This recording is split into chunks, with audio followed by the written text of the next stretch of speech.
Charte de l'impérialisme. La présente charte a été élaborée à Washington pendant la traite négrière, ensuite discrètement négociée à la conférence de Berlin en 1885, pendant que les puissances occidentales se partageaient l'Afrique. Ils négocièrent secrètement à Yalta le partage du monde en deux blocs après la Deuxième Guerre mondiale, et pendant la création de la Société des Nations, l'ancêtre de l'ONU. Disposition générale. Article 1. Devise de l'impérialisme. Gouverner le monde et contrôler les richesses de la planète. Notre politique est de diviser pour mieux régner, dominer, exploiter et piller pour remplir nos banques, et faire d'elles les plus puissantes du monde. Article 2. Aucun pays du tiers-monde ne constitue un État souverain et indépendant. Article 3. Tout pouvoir dans les pays du tiers-monde émane de nous, qui l'exerçons par la pression sur les dirigeants qui ne sont que nos marionnettes. Aucun organe du tiers-monde ne peut s'en attribuer l'exercice. Article 4. Tous les pays du tiers-monde sont divisibles, et leurs frontières déplaçables selon notre volonté. Le respect de l'intégrité territoriale n'existe pas pour le tiers-monde. Article 5. Tous les dictateurs doivent mettre leur fortune dans nos banques pour la sécurité de nos intérêts. Cette fortune servira de dons et crédits accordés par nous comme assistance, et d'aide au développement aux pays du tiers-monde. Des régimes politiques. Article 6. Tout pouvoir et gouvernement établi par nous est légal, légitime et démocratique. Mais tout autre pouvoir ou gouvernement qui n'émane pas de nous est illégal, illégitime et dictatorial, quelle que soit sa forme et sa légitimité. Article 7. Tout pouvoir qui oppose la moindre résistance à nos injonctions, perd par le fait même sa légalité, sa légitimité et sa crédibilité. Il doit disparaître. Des traités et des accords. Article 8. On ne négocie pas les accords et les contrats avec les pays du tiers-monde, on leur impose ce qu'on veut, et ils subissent notre volonté. Article 9. Tout accord conclu avec un autre pays, ou une négociation sans notre aval est nul, et de nul effet. Des droits fondamentaux. Article 10. Là où il y a nos intérêts, les pays du tiers-monde n'ont pas de droit. Dans les pays du Sud, nos intérêts passent avant la loi et le droit international. Article 11. La liberté d'expression, la liberté d'association, et les droits de l'homme, n'ont de sens que dans le pays où les dirigeants s'opposent à notre volonté. Article 12.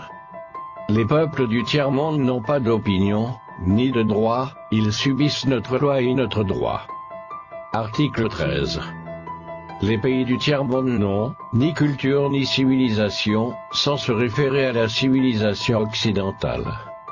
Article 14. On ne parle pas de génocide, de massacre ni de crimes de guerre ou de crimes contre l'humanité dans les pays où nos intérêts sont garantis, même si le nombre des victimes est très important. Des finances publiques. Article 15.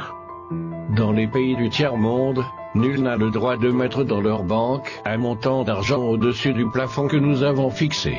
Lorsque la fortune dépasse le plafond, on la dépose dans l'une de nos banques pour que les bénéfices retournent sous forme de prêts ou d'aide économique au développement en espèces ou en nature. Article 16. N'auront droit à l'aide précitée les pays dont les dirigeants font preuve d'une soumission totale à nous, nos marionnettes et nos valets. Article 17. Notre aide doit être accompagnée des recommandations fortes de nature à empêcher et briser toute action de développement des pays du tiers-monde. Des traités militaires. Article 18. Nos armées doivent être toujours plus fortes et plus puissantes que les armées des pays du tiers-monde. La limitation et l'interdiction d'armes des destructions massives ne nous concernent pas, mais s'imposent aux autres. Article 19. Nos armées doivent s'entraider et s'unir dans la guerre contre l'armée d'un pays faible pour afficher notre suprématie, et se faire craindre par les pays du tiers-monde. Article 20. Toute intervention militaire a pour objectif de protéger nos intérêts, et ceux de nos vallées. Article 21. Toute opération d'évacuation des ressortissants des pays occidentaux cache notre mission réelle, celle de protéger nos intérêts, et ceux de nos vallées. Accords internationaux. Article 22. L'ONU est notre instrument, nous devons l'utiliser contre nos ennemis, et les pays du tiers-monde pour protéger nos intérêts. Article 23. Notre objectif est de déstabiliser et détruire les régimes qui nous sont hostiles et installer nos marionnettes sous la protection de nos militaires sous la couverture des mandats des forces de l'ONU. Article 24. Les résolutions de l'ONU sont des textes qui nous donnent le droit et les moyens de frapper, de tuer et de détruire les pays dont les dirigeants et les peuples refusent de se soumettre à nos injonctions sous la couverture des résolutions du Conseil de sécurité de l'ONU. Article 25. Notre devoir est de maintenir l'Afrique et d'autres pays du monde dans le sous-développement, la misère, la division, les guerres, le chaos pour bien les dominer, les exploiter et les piller à travers les missions des Nations Unies. Article 26. Notre règle d'or est la liquidation physique des leaders et dirigeants nationalistes du tiers-monde. Article 27.